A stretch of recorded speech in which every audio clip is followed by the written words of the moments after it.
to Al Sharpton, Jesse Jackson, to Nisi Coates, to CNN, to the New York Times, to MSNBC and their anchors, to every single one of you race hustlers who have extorted black pain to line your own pockets, who have blindfolded the black youth against seeing the opportunities that lay beneath their feet here in America, in the land of the free, in the home of the brave, I say this to you.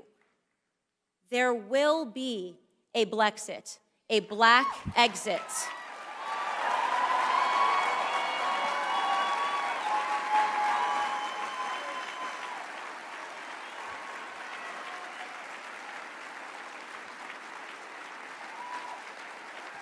I want to be clear here that my purpose in sharing all of that is not to issue some sweeping condemnation of Native American Indians, nor is it to offer up a vindication for the murderous actions of the early colonists. My purpose here is to simply tell the truth about the history of all men of days past.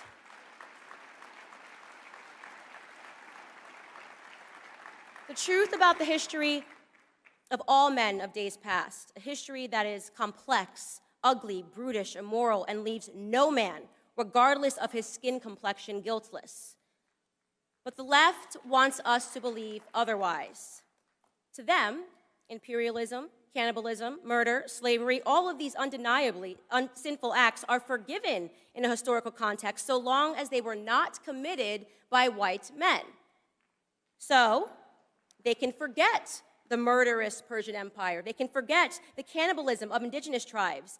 They can forget the heinous actions of imperialistic Egyptian Empire, the Turkish Empire, the Muslim Abbasid and Rashidun Caliphate empires, the Chinese Qing and Ming empires, the Mongol Empire, the Ottoman Empire, the Japanese Empire. We can forget the fact that the overwhelming majority of the world's empires were not run by white men.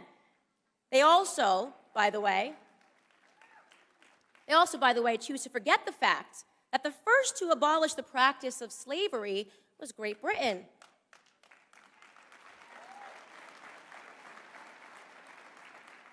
They were then followed by the French colonies, who were then followed by the United States. Centuries of slavery and 3 countries of white men led the world in ending it.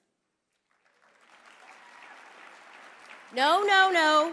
Don't clap. You're supposed to forget it. You're supposed to forget it because leftist indoctrination teaches us today that it only really mattered. Slavery only really mattered when they did it. The white man's history needs to never, ever be forgotten. But what if we're not talking about history? What if we're talking about present? What if we're talking about today? People like Colin Kaepernick hate America right now, and that hatred is rooted in some intangible concept of the present sin of our country's mere existence. Surely, that must be the reason why, on the 4th of July, Colin also tweeted, "How can we truly celebrate independence on a day that intentionally robbed our ancestors of theirs? To find my independence, I went home," end quote. He was referring to Africa. Colin took a trip to Ghana because, in his own words, he wanted to see what his people saw before they were forcefully taken away. And I really want to pause and drive this point home, so let me restate it. In lieu of celebrating his independence in America, Colin got on a plane and went to Africa, a continent upon which he found better grounds for celebration, which is interesting. It's interesting because currently, today in Africa, there are close to 700,000 slaves, and this is going to shock the heck out of the too woke to see what's in front of them crowd, but they are not being enslaved by white people. They are being enslaved by other Africans. Child soldiers, human trafficking, forced labor all exist within the same sub-Saharan region that the transatlantic slave trade took place. African bodies are being sold today like they were being sold then, and they are not being purchased by any country of predominantly white men. It's a wonder that Colin never mentioned that in Ghana today, his beloved country of emotional reprieve from the horror of America, 20,000 children live in slavery to support the fishing industry along Lake Volta. In fact, it was leftist network CNN that covered the story last year when a boy was rescued from slavery and had explained to them that while in captivity, he was made to work tirelessly, and that if the famished children were caught trying to eat the fish, They were beaten so senselessly that they wished that they had never been born. Why didn't Colin mention any of this? Why haven't any of the alleged courageous leaders on Black issues of oppression mentioned any of this? I know, because they aren't leaders at all. They're all extortionists.